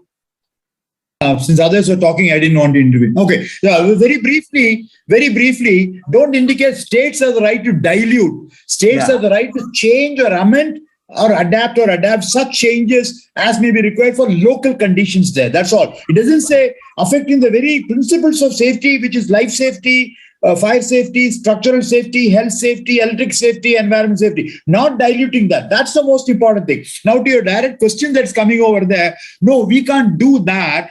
The green building rating is of various parameters. 100-point question paper. If somebody does 80 and above, you get a platinum. 70 and above, you get a a gold. 60 and above, you get a silver. But in the case of fire safety aspect, you have to ensure that every basic standard has got to be ensured. They got to pass those particular compliance has got to be there to each one of them. I cannot say this is safe, this is super safe, this is platinum safe like that. Safety has got the basic importance of all the requirements being complied in respect of not only the design, the practice on various aspects which was told between Warwick, Sharmaji as well as by Ishwar Iyer. So we can't bring, but rating is there on fire resistance rating. For example, how many hours of fire resistance rating is there? 1 hour fire, 2 hour fire, 3 hour. Based on the code, your product is having that. Many questions are there also on the fire testing and the fire resistance rating. You also have the classification of the interiors, ABC classification of the flames, spreadability rating. So those are all ratings which are available on the performance aspect of the thing into the fire resistance or in terms of non-conflagration or for the other products, etc. are available, but not the whole building itself to be rated. No, the answer should be we can't do that like we are doing for the green building, because that's all in terms of the comfort level. They are not talking about safety. They are talking about environment, energy, and water use and related component is what is being talked about. But they also got a basic standard of certified, and then anything doing better than that, they get a gold or a platinum there. We can't do that here because in the case of fire safety and life safety, you cannot have a different note on this particular thing or being super safe or super, everything has got to be on a safety level. So as long as they comply with the requirements of the National Building Code on all those aspects of design, construction, installation, completion, commissioning in terms of the materials, products, as well as life safety and the escape routes, etc., we'll be happy to comply with that. We don't want to bring in within those particular things a better safe or a superior safe, etc. Thank you. Thank you, sir. The question to Mr. Deshmukh. The MHA is pushing states to incorporating changes in their fire acts to meet the requirement for third-party audit. All the states are heading in a direction where the fire department is becoming a regulator of the fire auditor in addition of being the enforcing authority. Is this an ethical approach? Is this going to improve fire professionalism, or it is going to enhance the unethical practices? Why can't we have an independent regulator for the fire profession like we have doctors, chartered accountant, etc.? At the outset, what we are doing is, what intent of the legislature. People look at that, it is as if it was my legislation. No, it is the legislature which has passed it, and it has been assented by the governor and the president of India. So it's a process of lawmaking. Number one. Number two, whatever guidelines given by the MHA are not at all diluted in the legislation of the Maharashtra. Number three, in the Maharashtra's present fire legislation of the Fire Act, there is no provision of the word called as the fire auditors. I don't know from where this misconception has come by reading the newspapers or so in the minds of the people. So fire audit is something different, and firefighting system installation is something different, which Mr. Iyer very elaborately mentioned about. The system installation job cannot be done by the regulator or the fire officer. And earlier, these regulators, the contractors, what job they were doing, that you have an electrical contractor per se. So these contractors need to be brought under the charter so that if they do a wrong job, they can be prosecuted. And the maintenance of the system also is entrusted to this kind of a license agencies. Those can carry out the maintenance. Tomorrow, if I go as a fire officer to see, and I see that a sprinkler is leaking, or there is a problem with the pump, or the control valve is not working, I have limitations in fixing of the problem. I can identify the problem. We are prescription doctors. Now, all India level, to bring a charter for the fire auditors is facing some problem, is being faced because of the constitutional provisions and the remedies thereof. So, Government of India cannot charter the fire auditors. Government of India is giving guidelines. And now we have issued only the advisory that who should be the fire auditor. Now we are going in for an amendment that there should be a fire auditor, and that auditor will be brought under the charter. That Mr. Warwick is holding the baton and he will take it forward. So once they are brought under the baton or the charter, then it will be possible to take proper action against this auditor. Otherwise, any Dom Dicky will come and he will claim himself to be the auditor. There has to be some qualifications for such fire auditors. Second thing, after qualifying, it is an evolving process. After certain time, we may have to go for certain type of examination or certification where these auditors can be vetted that yes, they are the competent auditors. But that is the second phase. First of all, we have to regulate these auditors.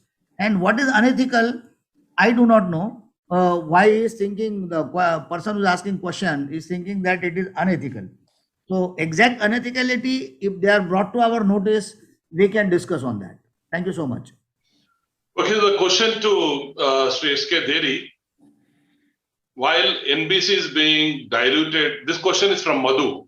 While NBC is being diluted by some state, in Andhra, the recent GO says to install piston pumps in each floor. And is it sufficient to fight the fire? Is he asking, is it or it is sufficient? Is it sufficient? He is asking, government order says install piston pumps in each floor. He is not asking, he is making a statement. No, he is asking, is it sufficient? And it is sufficient. It's not a question. No, it's a question. Yeah. Anyway, let's hear from Deri sir. Ishwaran has already clarified this point very clearly. While giving his presentation, Ishwaran has made it very, very clear that this is not the competency of the people who are giving this sort of equipment for providing here and there. So the answer is already given by Ishwaran on this particular issue. I need to comment upon it. It is insufficient. That's it. It is not so. Each floor need a piston pump. Is it sufficient? Ishwar, your thought on this? Given because ultimately the firemanship is important. It's the firefighter, the incident commander, the professional firefighters. They look at the growth of the fire, whether it is in the flashover stage, growth stage, or a decadent stage. So they know about concepts of what is fire going to behave like, because we are going to use a mist system, which is what is going to come out of this plunger pump. And if it is used at a time which is not during the indirect attack, okay, but during the direct attack, you will have a lot of steam generated, visibility problems, scalding of the fire responders. You're going to be fighting the fire. So this judgment can be made only by a trained firefighter, not by you or me or even the Shaktiman who is going to drop in on the 20th floor. I'll intervene. Ishwar, I got your point from where you're coming to. See, basically this plunger pump, the one more beautiful point written in that notification. The point is beautiful, but it is derogatory. Saying that it is a modern technology. And that is why I started my opening remarks with the 1800 EV car versus the bullock cart.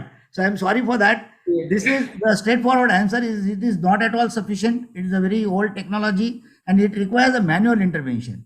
Whereas the sprinkler, it is an automatic, it is a first aid device where the small fire can be quenched with the maybe 70 liters per minute water, and sprinkler system has to work. In their notification, they have given 5 case studies where the sprinkler system failed. System failed because the regulator is weak. I would straightly say that the regulator is weak, the system has to fail. So system fails, therefore you go, the battery is not properly charged and the car doesn't run to certain kilometers, so you go to the bullock cart. That is the logic and the philosophy being used in Andhra Pradesh, which is highly condemned. Correct. What your answer? Yeah, both enforcement and compliance both failed there. Yes. Just one on a more lighter note, it is like throwing the champagne with a cork or the baby with a bath water. I don't drink, so I don't know. He doesn't drink champagne. Okay. So this is a question from A.K. Malik, Deputy CFO of Delhi Fire Service. But very clear the question is. My question is with regard to third-party audit. Yeah. So he ended, is it third-party audit is required or necessary? Yeah. I don't know, this is incomplete question, but anybody can take up this question? Yeah. Would Sharmaji answer first? I would like to give an interview after others given. I have a view on it. I'll give it later. No, I think something is being done in Delhi. They are doing it. And I think Maharashtra, Bombay, they have already enrolled certain agencies for doing a third party. And some of the states also, in fact, Gujarat also, they have done it. So they are just based on certain minimum qualifications, they are registering the people who are registered with them and they can conduct that. but that's only done for the renewal of the NOCs, not for initial and NOC issue. So that is there.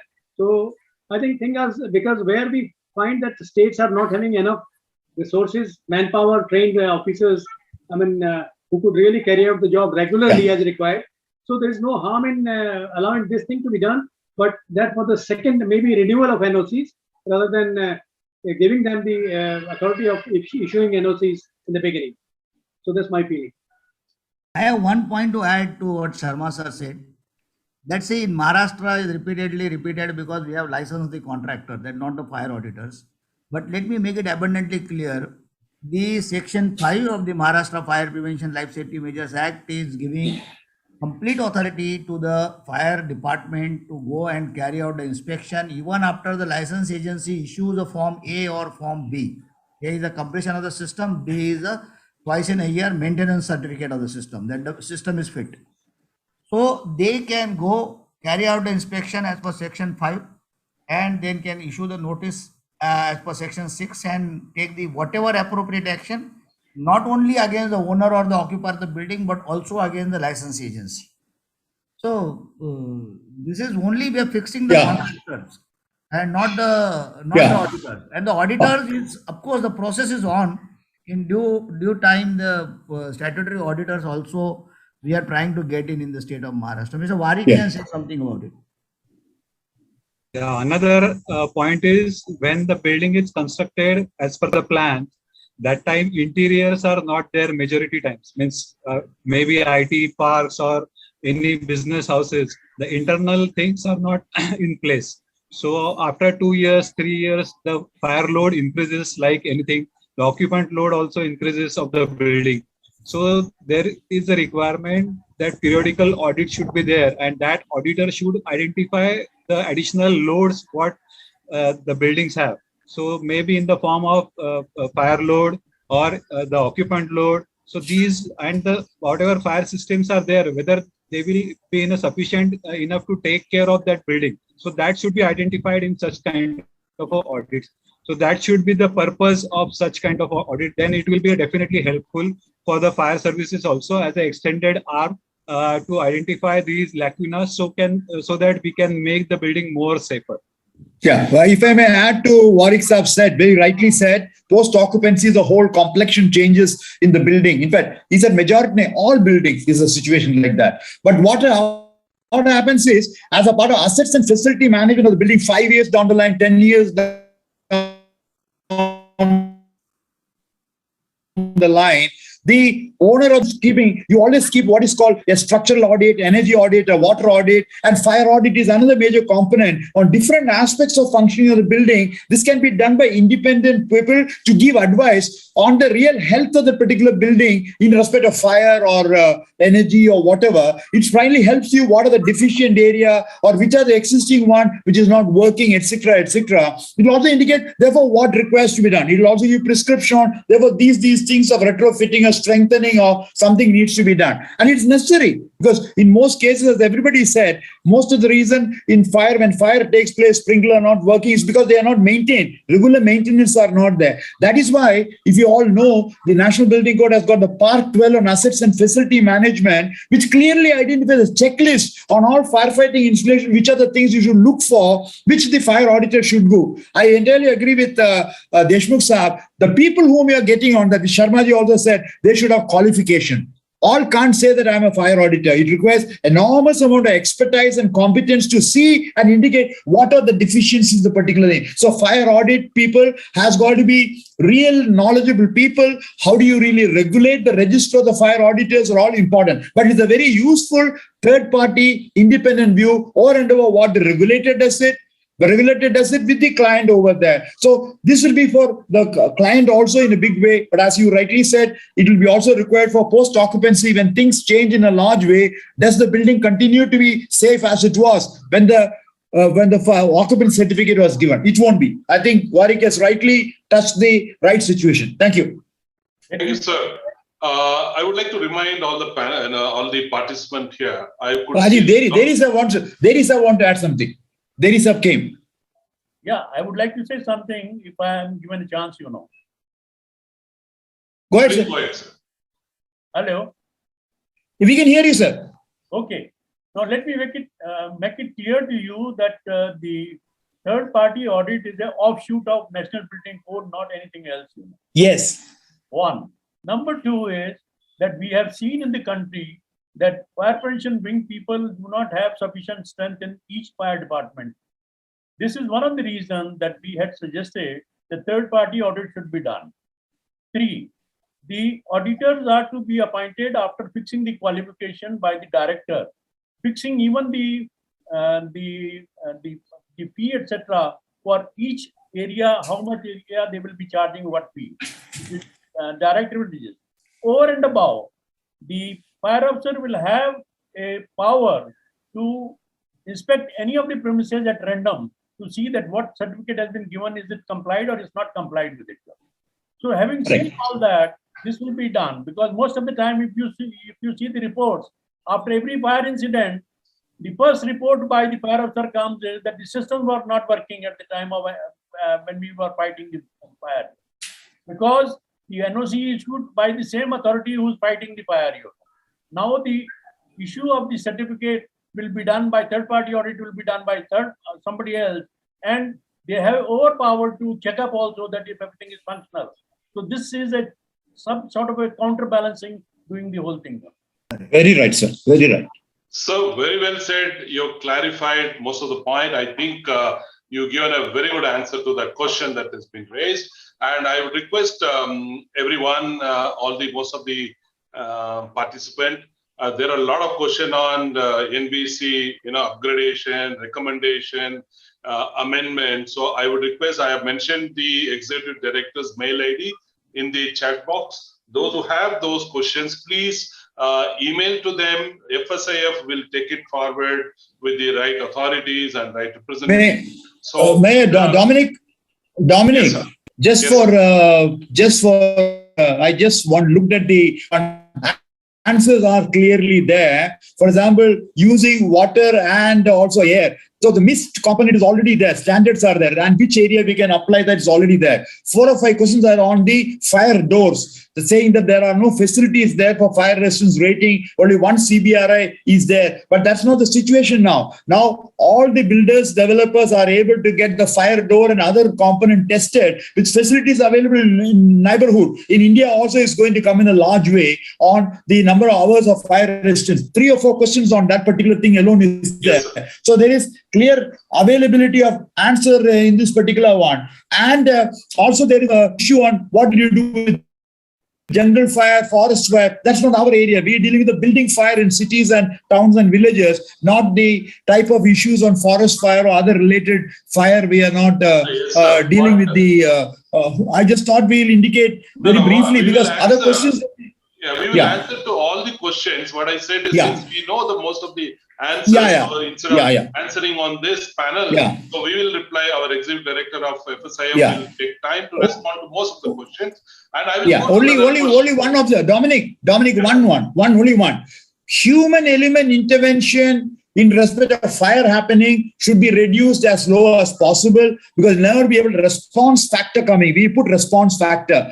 Why any alternate options or technologies which we have in the code and the new options which is suggested by somebody over there, if it is ever a manual intervention coming, not sure on the water being available 24/7, water is not available, pipes are not there, there's no way you can go and tap a normal drinking water tapping for the sake of fire unless hydrants. There are so many issues of dependability on the particular one at the time when you want is an important aspect, and manual intervention as least as possible is an important thing because nobody is available 24/7, even the best possible asset and facility management area. Therefore, any options of technology, we cannot play with fire. When I use the word, I literally mean that particular thing. Therefore, the code writers have to be very careful to ensure that these are being ensured with the right provisions on fire safety and life safety. That's exactly what the NBC has done. Okay. Mr. Dominic, please drive towards the concluding of the day.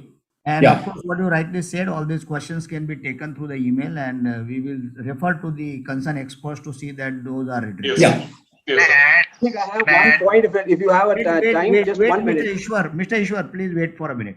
Dominic, take toward the conclusion and whatever points you have will mention because it is such a subject of passion of each one of us. Yeah. Because we sit till 2 o'clock, it will not end. I regret sincerely that somewhere we have to stop for the day, and I don't want to dilute the debate. Debate is based on the dilution of the codes, not the provisions of the code. We can have an independent session on Yeah, that. correct. Yeah. Very rightly said. Yeah. Not Yeah. provision, but dilution. Right. Sir, Well said. I will take there one question I will take, which is also I find very interesting to all the panelists. Ujjwal Shah is asking, do our panelists are of opinion to have separate wing in a state for fire service, fire prevention, and firefighting? He's asking, are you all in the opinion that we should have? See, I will tell you, I will just make it in a brief in 30 seconds because I am only proposing to take towards the conclusion. The Chief Operating Officer is waiting for proposing the vote of thanks. So the answer to that is yes, not 3 wings, but definitely 2 wings, the Prevention Bureau and the actual operations, firefighting operations, So this is the practice established in many of the other countries. In India, one fire officer is doing the administrative work, firefighting work, the prevention work, and many other things, and even the legal court matters going through the different courts. So we do not have that kind of a structure. But yes, it is the need of an hour that we should have an independent fire prevention wing with the experts from the different engineering facets. Tomorrow, you require the electrical engineers, you require the atomic experts, you require the different kind of fields, and they all should be handling the fire prevention wing under the one independent fire chief of that bureau. This is a practice I saw, and I was quite impressed when I saw this in New York, particularly. You all can Google out and see the Fire Prevention Bureau of New York, and you will get the insight of it. And operations is totally different. There's an intersect collusion or intersect pressure, not collusion, that if the fire prevention wing has violated something which has affected the operations, and the operation will come up with a thing that is this should have been done like this, and the prevention wing says that the operations where they have failed. So it is what counterbalancing what Dairy Sub used. That is, they are playing through this, and we are trying to again go ahead with the third-party auditor. But the auditor or the consultant for the performance-based fire safety has to be first under the charter. He has to be or she has to be accountable for what report they are giving, what calculations they are giving. Yeah. Calculations are given by them, and the regulator signs it without understanding or understanding. It will lead to the unethical practices, the one word somebody used there. Correct. So, Dominic, please take toward the... Yes, sir. Only for noting, Dominic, only for noting, Arun Kumar has given detailed response to many questions, including fire testing, ISA marking, fire curtain, all the questions. Answers are already come in the chat box. I just thought people should know where you felt the reason is there. He has already clarified one after another. Thank you, Arun. Thank you. Before we conclude, as Mr. Deshmukh said, this subject go on for the whole day of discussion and debate. But however, one step forward, 2 steps backward is a very thought-provoking theme. This should continue. I would say it's a beginning of bringing like-minded people to share their ideas, yes, to make our nation surakshit. So the bottom line is every human life is important. So we will continue this debate, and maybe I will discuss with our chairman, and we'll come out with series 1, series 2 on a particular subject. So it's a very important that, we set up the time of 1.5 hours. Now we are almost reaching 2 hours. So before I give this, the forum to Anura for vote of thanks, I will give 30 seconds to each panelist. What do you think about this kind of discussion, this kind of virtual debate? Is it necessary to go forward? And what do you think? So I would allow everyone to give 30 seconds. How do you feel this kind of debate will help the nation? Over to another. Arun Kumar, I begin with you. One who will restrict to 30 seconds, he will be awarded. He will be the man of the day for the day. 30 seconds. Yes, start with Arun. Mute. Standards and codes are available, and engineers and designers and architects should use them judiciously, and they should be true to their conscience and most importantly to the owners. Because ultimately, in case of any mishap, it is the designer, the architect, the owner or the designer who will be caught in case of a mishap. And most importantly, as government authorities, every organization should be as black and white as possible, and we are also, that is the reason, come up with a special guidelines in terms along with NDMA for seismic design. Similarly, we are thinking about for a similar document for Fire safety. which we may do.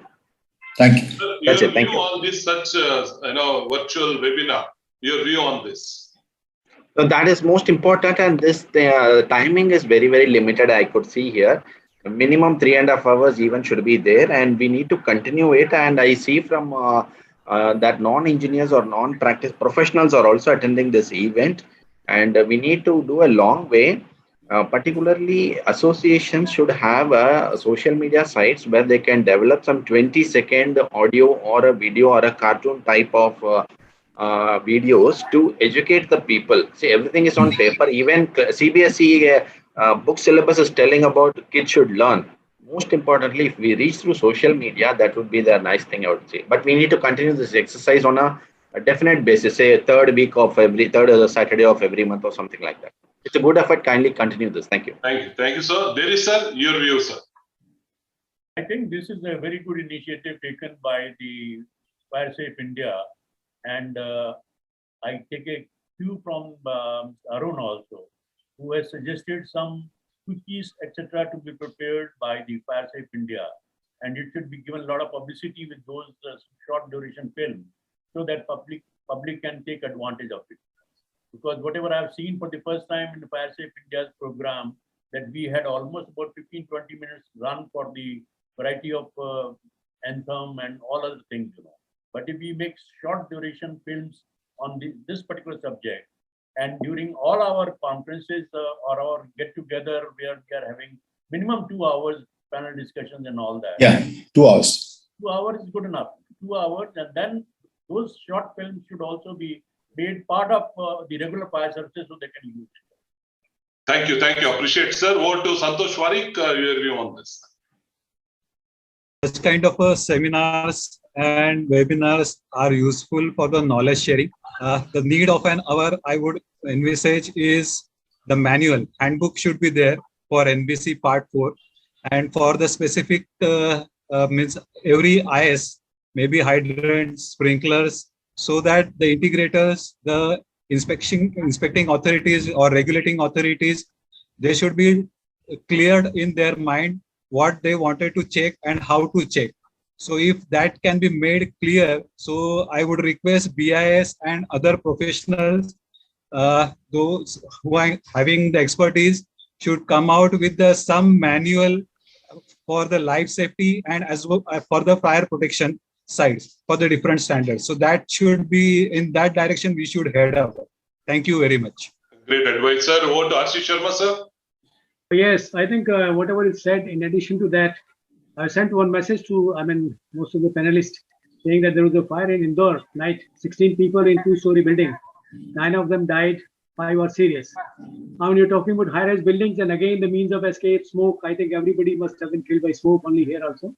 I don't know, we don't have the details. But yes, if such things are happening in day-to-day life in a low-rise building, 2-story building, now there's a need for really awareness to be brought into every area, not only high-rise building, NBC is pertaining to only one particular area, but there's much more beyond that, which is already, and we have very less fire incidents in high-rise buildings. So far as in Delhi is concerned, hardly few hundred, but as against 30,000 or so in all other areas. So this is one of the area. Probably in totality, we may have to see that yes, the built-in facilities and at least the life safety, that is to be given a little more importance. Thank you. Thank you. Over to Ishwar Iyer, sir. Yeah, thanks, Dominic. I think we need to move the needle on fire safety. Many things, specifics have been discussed, but I think the time has come when we need to look at a National Fire Commission, because in many of the SFAC meetings, I have seen minutes over the last almost a couple of decades where a lot of lip service is being given. I would like to just mention three things which Mr. Dr. P.K. John, ex-Director Fire Goa Services, in his paper, which he presented at one of the SFAC meeting, very succinctly mentioned that in order to tackle and overcome the impediments in the way of developing an efficient modern fire service, we must all look at enlistment of the subject of fire service in the concurrent list. And in one of the recent interviews, TSR Subramaniam and Mr. Derisa Therefore, I think it was a TV channel very clearly mentioned that this should come out of the concurrent list because you're having so many heterogeneous elements. Yeah. You have the municipality, the police, the state government, in some cases, some other body, panchayats looking at it. And the second is setting up the National Commission to investigate the various problems, right from training to improvement of the fire services and formulation of a national policy on fire preparedness in rural and urban areas. Why should rural be left out? And the last one, a central legislation to bring uniform legal provisions involving the center and the states as safety to life and property, so that because it is a matter of safety of which is a fundamental right, as Mr. Suresh mentioned. So with that, I will close. Thank you, sir. Most of you know about FSIF, FSIF India Foundation. If you visit the web page, there is a tab called resources. So FSI has taken a lot of effort to collate all these standards, different state acts into the one page. And I would urge everyone, the FSIF is for common man, to empower common man with fire safety knowledge. That is the objective of the FSIF FSIF India Foundation. Do visit the web page. There are a lot of information that you can get, and we will continue to raise the voice, and we will take your opinion to improve the standards of safety here. So over to Sir Deshmukh. You have anything final remark? You are not giving me a chance. My 30 seconds you didn't give me. I thought you started with that. So No, you did not give me that. You started with Deshmukh. Such a vibrant person, I can't refuse, sir. Yes, sir. To you, sir. No. I thought you missed it. No issue. Very welcome. Very useful. These type of things should be continued in a very large way. And as indicated, very good suggestions have come in terms of the handbooks to be brought out, manuals to be brought. GADM has already done some good work, Gujarat. So it will be very useful, the what and why behind each of the standard. Why was a provision written in the particular way? So each one cannot dilute or change, because then they will understand context on that. Documents of that nature also will be useful. And the suggestion of the film, short film is a brilliant one Arun has given. Please continue this type of webinar. 2 hours is a good time. It's 1.5 hours. I agree with Deri sir. Please continue the session maybe after 2, because at the right time, the panel on NBC on 46P2 already working on the nature of changes to be brought in NBC 2016. Any useful input in the next 2 to 3 months or 4 months time will be useful. Thank you. Wonderful, sir. Let me keep you posted with some information on that fire commission. Ishwaran had said that there is a necessity to appoint a fire service commission. Way back when I was in service, Mr. Dharamvira's name was suggested to be appointed as a fire commission for this entire fire services. But unfortunately, somebody, my other colleagues from the other services, they went and pulled it back. Otherwise we would have had a fire commission by the name of Mr. Dharamvira, who was the governor of Punjab. Deshmukh sir. Yeah. Actually, I was noting down the point mentioned by most of the panelists here, including that of Mr. Arun Kumar, Mr. Varik, and Deri sir, Suresh, and Mr. Sharma as well. Not audible, sir? Not audible, sir. Yeah. Sorry. I said I was jotting down the points mentioned by each of the panelists, including that of Mr. Arun Kumar, Mr. Ishwar, Mr. Varik, the Deri sir, Suresh sir, and Mr. R.C. Sharma as well. So what I can say here, webinar has emerged out of the COVID situation, and it is a blessing in disguise. But we are going ahead with some physical events, at least for the 4 different regions. First of its kind, we are proposing to be held in Pune, somewhere in the month of June. I've been laterally in dialogue with Mr. Arun Kumar, and we want to do it jointly with the BIS and FSIF India Foundation. And of course, NAFO is by default there. We can also solicit the support from our sibling organizations like Focus, IFE, any other those who would like to support us in this endeavor. So this is a moment.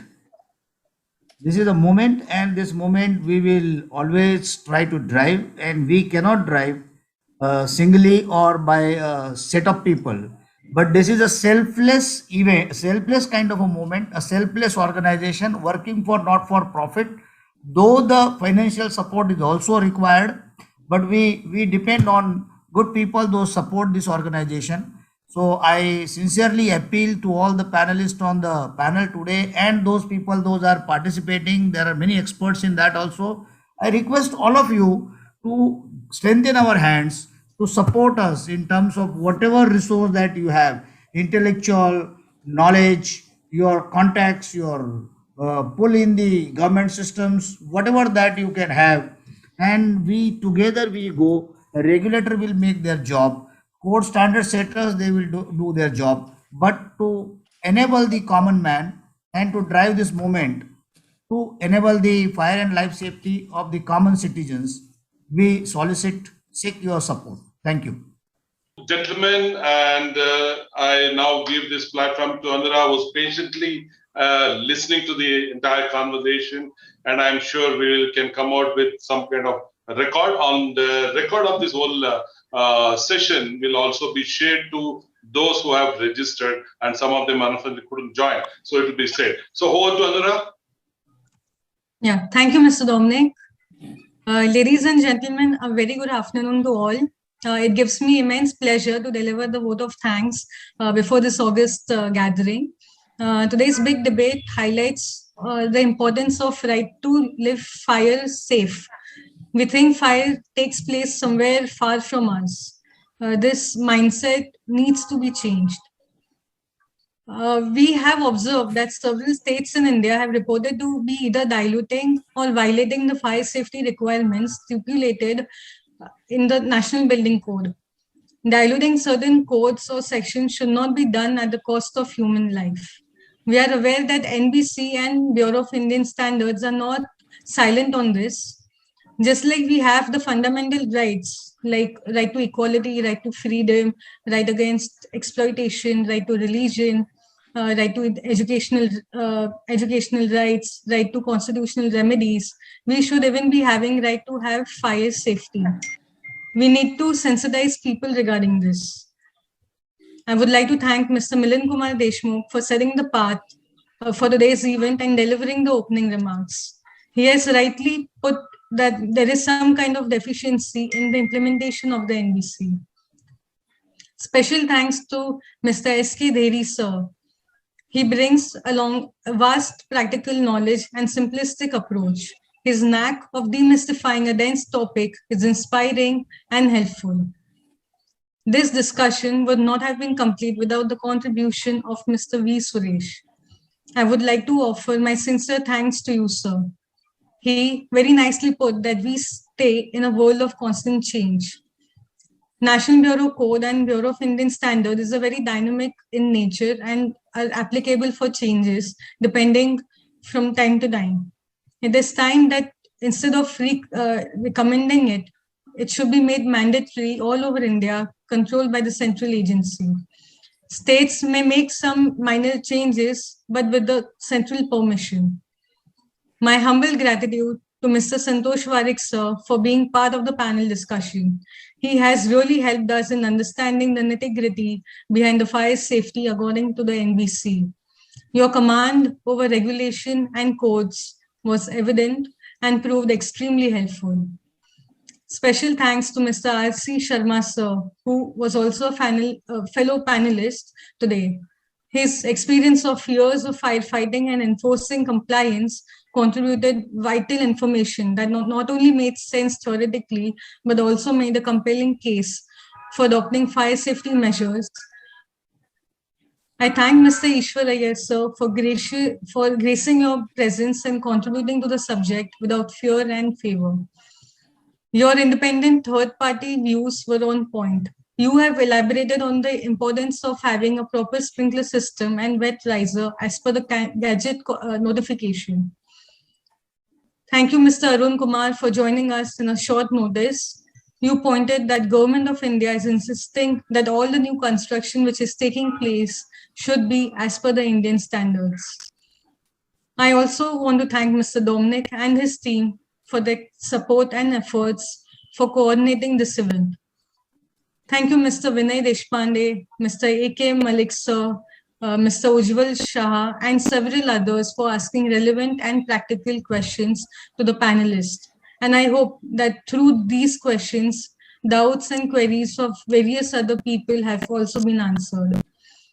Last but not the least, I would urge to the audience, members of FireSafe India Foundation, to report any violation, deficiency in your surrounding with regards to fire prevention and life safety via our Prevent Fire app and website. We would proactively take up such concerns with the authorities. I thank you all for gracing us with your presence. Stay safe and have a good weekend ahead. Thank you. Thank you. Thank you so much. Thank you, Anura. Thank you. Bye-bye. We can leave now.